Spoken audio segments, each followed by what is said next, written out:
Air quality alerts are in effect for most of the Coulee region until 12 p.m. today, as you can see there behind me. And that is because we are still dealing with ozone pollution near the surface, all thanks to the smoke and haze that continue to move in from the north from the Canadian wildfires to our north as well. And that is creating unhealthy conditions for those sensitive groups. So if you happen to be in those sensitive group categories, limit your time outside today. Take those frequent breaks if you have to be out there as well, because as you can see on the smoke tracker, we are still dealing with that smoke and haze across the area. We are expected to continue that northerly wind breeze today to send in even more of that smoke and haze. So you'll notice that the skies will be a little on the milky side here today. Now, as we fast forward into overnight tonight, here comes a switch here in the wind direction. High pressure from the north is going to send in that easterly breeze. That will help get rid of most of the smoke and haze here, especially tonight and also into the day tomorrow. I expect most of that smoke and haze to be well to our west by that point. So we really just have to get through today. In fact, you can see a pretty smoky and hazy sky outside from City Cam 8 in downtown La Crosse, and our current conditions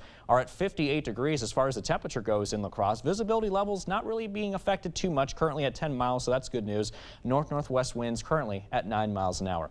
Meanwhile, to the north in Eau Claire, our winds are currently out of the north at 5. 52 degrees the temperature, under mainly clear skies, a couple of passing clouds, sure, but here's a look at those current temperature readings, and you can see mainly we're into the 50s. 55 in Viroqua, same temperature in Winona. We got 52 in both Black River Falls and Sparta here this morning.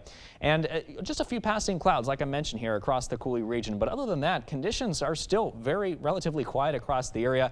Here's that cold front, the old one that moved through yesterday. Again, we got that northerly wind breeze behind it, sending in, unfortunately, that smoke and haze, and that front's really not expected to really move a whole lot. You'll see it here on the sky tracker showing that the front nearly stationary, just a few passing clouds behind it as we head into today. And then by tonight, conditions still very dry, high pressure to the north building in pretty broadly, giving us mainly dry and quiet weather conditions to work with tonight. And as we head into the day tomorrow, high pressure still in control. We're looking at a mostly clear sky here as we head into the day tomorrow. And that's pretty much what we have in store today, with the mostly sunny skies, temperatures into the 70s for the most part, as you can see on the forecast, highs into the 70s and low 80s. The reason why it's been so quiet is because we're under this broad area of high pressure in the upper levels of the atmosphere. But I want to show you as we head into next week, we're going to be under the influence of a very strong upper ridge of high pressure here, and that is going to allow our temperatures to really heat up. In fact, I am expecting highs to reach those upper 80s to even low 90s by the early to middle part of next week, which was well above average for this time of the year.